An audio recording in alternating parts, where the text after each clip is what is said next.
সিলেটের জকিগঞ্জে কুশিয়ারা নদী বিপদসীমার ১৪২ সেন্টিমিটার ওপর দিয়ে প্রবাহিত হচ্ছে। কয়েকটি স্থানে বাঁধে ভাঙন দেখা দিয়েছে। এই মুহূর্তে জকিগঞ্জে আছে রিপোর্টার ইকরামুল কবির ও কুড়িগ্রাম সদরে আছেন বাদশা সৈকত। সরাসরি প্রথমে যাচ্ছি ইকরামের কাছে।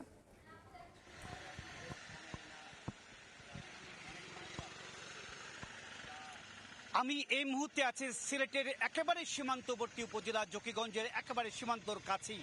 আমার পিছনে এই যেই গ্রামটি দেখা যাচ্ছে বা পুরো এলাকাটা দেখা যাচ্ছে পুরো পানিতে তলিয়ে গেছে। কারণ হচ্ছে কি কুশিয়ারা নদীর একটি বড় ভাঙ্গন এখানে। এই যে সবরিয়া গ্রাম, এই সবরিয়া গ্রামের পাশে যেই গ্রামটি দেখা যাচ্ছে এখানে হচ্ছে কি এরপরই হচ্ছে কি কুশিয়ারা নদী। এই জায়গায় একটি বড় ভাঙ্গন কারণে এই পুরো গ্রাম, এখানে সবরিয়া সরকারি প্রাথমিক বিদ্যালয়ের নিচতলা পুরো অর্ধেক পানিতে তলিয়ে গেছে। এই এলাকার ঘর বাড়ি পুরো তলিয়ে গেছে। আমি যদি আরেকটু দেখাতে চাচ্ছি পানির যেই এলাকা, এই এলাকার গ্রাম প্রায় ৮৫টা গ্রাম, 5টি ইউনিয়নের ৮৫টা গ্রাম পানির নিচে তলিয়ে আছে।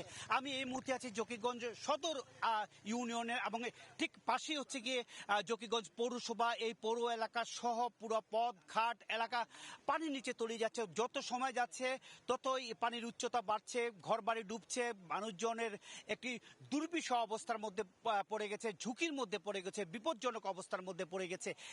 এবং আমি পানি উন্নয়ন বোর্ডের নির্বাহী প্রকৌশলী দীপক রঞ্জন দাসের সাথে কথা বলেছি কিছু সময় আগে। তিনি বলছেন শুধু এই উপজেলা নয়, সুরমা এবং কুশিয়ারা বাঁধের প্রায় ২৫.৫ কিলোমিটার জায়গা বিভিন্নভাবে নষ্ট হয়েছে, ভেঙেছে এবং ক্ষতিগ্রস্ত হয়েছে। বাঁধ উপচে পানি ভিতরে প্রবেশ করেছে। এই মুহূর্তে যদি বলি সুরমা এবং কুশিয়ারা ৬টি পয়েন্টে বিপদসীমার উপর দিয়ে প্রবাহিত হচ্ছে এবং জকিগঞ্জের যে অমলশীত, এখান থেকে একদম কাছাকাছি যেই অমলশীত পয়েন্টে, যেখান থেকে ভারতের আসাম থেকে বরাক হয়ে সুরমা এবং কুশিয়ারা উৎপত্তি হয়েছে, সেই জায়গায় ১৫২ সেন্টিমিটার উপর দিয়ে প্রবাহিত হচ্ছে কুশিয়ারা নদী। এর কারণে এই এলাকার মানুষ খুবই ভীতির মধ্যে আছে দুদিন থেকে, এবং গতকাল আজ ২ দিনই এই এলাকার পানি দ্রুত বাড়ছে, কমার কোনো লক্ষণই নেই। কারণ হচ্ছে গতকালকে যে অবস্থা ছিল কুশিয়ারা নদী, তার চেয়ে অনেক বেশি অবস্থা হয়ে গেছে। এই অবস্থা যদি চলতে থাকে এবং বলা হয়ে থাকে যে উজানের পাহাড়ি ঢল এবং বাংলাদেশের ভিতরে যে বৃষ্টি, উজানে কিন্তু পাহাড়ের ঢল অনেকটা কমে গিয়েছে। প্রায় ৬৪ মিলিমিটার বৃষ্টিপাত হয়েছে চেরাপুঞ্জিতে। দেশেও কিন্তু ১৮-২০ মিলিমিটার বৃষ্টিপাত হচ্ছে ২৪ ঘন্টায়। এই দেশের অবস্থা, কিন্তু বৃষ্টিপাতের অবস্থা কমে গেছে। কিন্তু এই যে বাঁধগুলো ভেঙেছে বা নদীর পানি বাড়ার কারণে নতুন এলাকা প্লাবিত হচ্ছে, নতুন গ্রাম প্লাবিত হচ্ছে, মানুষজন এক দুর্ভোগের মধ্যে পড়ছে। মোটামুটি এই ছিল আমার কাছে জকিগঞ্জের সর্বশেষ বন্যার পরিস্থিতি। এবার আমি যাচ্ছি কুড়িগ্রামের পরিস্থিতি জানার জন্য। সেখানে রয়েছেন আমাদের সহকর্মী বাদশা, তিনি জানাচ্ছেন সর্বশেষ পরিস্থিতি। কুড়িগ্রামের সার্বিক যে বন্যা পরিস্থিতি, সেই বন্যা পরিস্থিতির কিন্তু অনেকটাই অবনতি হয়েছে। কেননা পানি উন্নয়ন বোর্ড যে বার্তা দিয়েছে, সেখানে যে বন্যা পূর্বাভাসের যে কথা বলা হয়েছে, যে সেখানে আসলে ৭২ ঘন্টার পূর্বাভাস দেওয়া হয়েছে, যে ৭২ ঘন্টা পর্যন্ত পানি বৃদ্ধি অব্যাহত থাকবে। গতকালের চেয়ে আজ কিন্তু পানি অনেক বেড়ে গেছে, এবং আমরা যেটা খোঁজ নিয়েছি যে ব্রহ্মপুত্রের পানি হাতিয়া পয়েন্টে ৬৫ সেন্টিমিটার উপর দিয়ে প্রবাহিত হচ্ছে। পাশাপাশি যে অন্যান্য নদ নদী রয়েছে, ধরলার পানিও কিন্তু বিপদসীমার ২ সেন্টিমিটার উপর দিয়ে প্রবাহিত হচ্ছে। পাশাপাশি যে তিস্তা নদী রয়েছে এবং দুধকুমর নদী রয়েছে, 4টি প্রধান নদীরই কিন্তু পানি বৃদ্ধি অব্যাহত রয়েছে।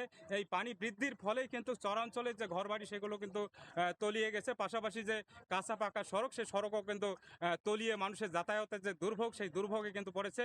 আমি এই মুহূর্তে রয়েছি কুড়িগ্রাম সদর উপজেলার একটি সড়কে, সেটি হলো যাত্রাপুর কুড়িগ্রাম সড়ক। এটি একটি গুরুত্বপূর্ণ সড়ক। এই সড়কে কয়েকটি ইউনিয়নের মানুষ, বিশেষ করে চরাঞ্চলের মানুষও কিন্তু যাতায়াত করে, কিন্তু সেই সড়কটি একেবারেই তলিয়ে গেছে এবং সেখানে কোনো যানবাহন চলাচল করছে না। অনেকেই নৌকায় করে এই সড়কটি পার হচ্ছেন, আবার অনেকেই পায়ে হেঁটে সেই সড়কটি পারাপার করছেন। তাদের অনেকেই গবাদি পশু, ছাগল নিয়েও কিন্তু তারা এই পার হয়ে আসছেন এই সড়কটি। কেননা যে বন্যার পানি কিন্তু ক্রমাগত বেড়েই চলেছে। এর ফলে কিন্তু পানিবন্দী মানুষের সংখ্যাও কিন্তু বাড়ছে। আমরা যতটুকু খোঁজ নিয়েছি যে কুড়িগ্রামে এখন পর্যন্ত প্রায় ২৫,০০০-এরও বেশি পরিবার কিন্তু পানিবন্দী হয়ে পড়েছে। এবং যে দুর্ভোগ যেটি আমি দেখাতে চাচ্ছি, যে দুর্ভোগ যেটি দেখাতে চাচ্ছি যে আসলে মানুষ, নারী পুরুষ কিন্তু অনেকেই যারা চরাঞ্চলে বাড়ি তারা কিন্তু চলে আসছেন এবং তাদের গবাদি পশুগুলো কিন্তু তারা নিয়ে আসছেন। এই ছিল কুড়িগ্রামের বন্যা পরিস্থিতির সর্বশেষ। বন্যা পরিস্থিতির খবর জানছিলাম কুড়িগ্রাম ও সিলেটের জকিগঞ্জ থেকে।